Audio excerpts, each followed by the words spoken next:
ഇന്ന് നമ്മൾ വയനാട്ടിൽ തിരിച്ച് നാട്ടിലേക്ക് പോകട്ടോ. അപ്പൊ നമ്മളെ കൂടെ നിന്ന് ചേച്ചിയും ഏട്ടനും പിള്ളേരൊക്കെ ഉണ്ട്. മേപ്പാടി എത്തിയപ്പോ എന്ത് ഭംഗിയാ നോക്കി കാണാന്. ഈവനിങ് സമയത്ത് ഇങ്ങനെ ട്രാവൽ ചെയ്യുമ്പോൾ ഇതേപോലത്തെ കാഴ്ചകളൊക്കെ അടിപൊളിയാട്ടോ. പക്ഷെ നമുക്ക് ചുരത്തനാകുമ്പോൾ ഒരു പേടിയും വരും, ബ്ലോക്ക് ഉണ്ടോ എന്നുള്ളത്. ഈ ഒരു സമയത്ത് ഞങ്ങൾ ട്രാവൽ ചെയ്യുമ്പോൾ മിക്കപ്പോഴും ഞങ്ങൾ ബ്ലോക്കിൽ കുടുങ്ങിയിട്ടുണ്ട്. പക്ഷെ ഇന്ന് എന്തോ ഭയങ്കര അത്ഭുതമായി പോയിട്ടോ, ചുരത്തിൽ ബ്ലോക്കേ ഇല്ല. മൊത്തത്തിൽ ഇന്ന് വയനാട്ടിൽ നിന്ന് ഇറങ്ങുമ്പോഴേ ഓരോ കാഴ്ചകളും അടിപൊളിയായിരുന്നു. ചുരത്തെത്തിയപ്പോഴാണെങ്കിലോ അത് പറയാതെ വയ്യ, എന്ത് ഭംഗിയാ നോക്കി കാണാന്. താമരശ്ശേരി ചുരം ഇങ്ങനെ ബ്ലോക്കിലുണ്ട്, ഞാൻ അതിന്റെ കാണട്ടോ. പിന്നെ ഞങ്ങളോട് നേരെ ഇറങ്ങി പോണ വഴിക്കാണെങ്കിൽ എല്ലാവർക്കും നല്ല വിശപ്പ് തുടങ്ങി.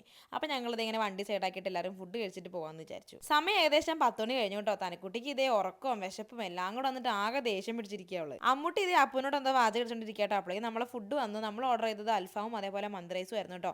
ഫുഡൊക്കെ എത്ര പെട്ടെന്ന് കഴിച്ചു കഴിഞ്ഞെന്ന് ആർക്കും അറിയില്ല, കാരണം അത്ര മാത്രം എല്ലാവർക്കും വിശന്നിട്ടുണ്ടായിരുന്നു. നല്ല ടേസ്റ്റുള്ള ഫുഡായിരുന്നു കേട്ടോ. നമ്മളിങ്ങനെ വിശന്നിരിക്കുന്ന സമയത്ത് ഇതേപോലത്തെ ഫുഡൊക്കെ കിട്ടണം, നമുക്ക് മനസ്സും നിറയും വയറും നിറയും, അതേപോലത്തെ ടേസ്റ്റ് ആയിരുന്നു. അപ്പൊ ഏതായാലും ഈ ഒരു വീഡിയോ ഇത്രയേ ഉള്ളൂ. അടുത്ത വീഡിയോ ആയിട്ട് വീണ്ടും വരാം. ബൈ.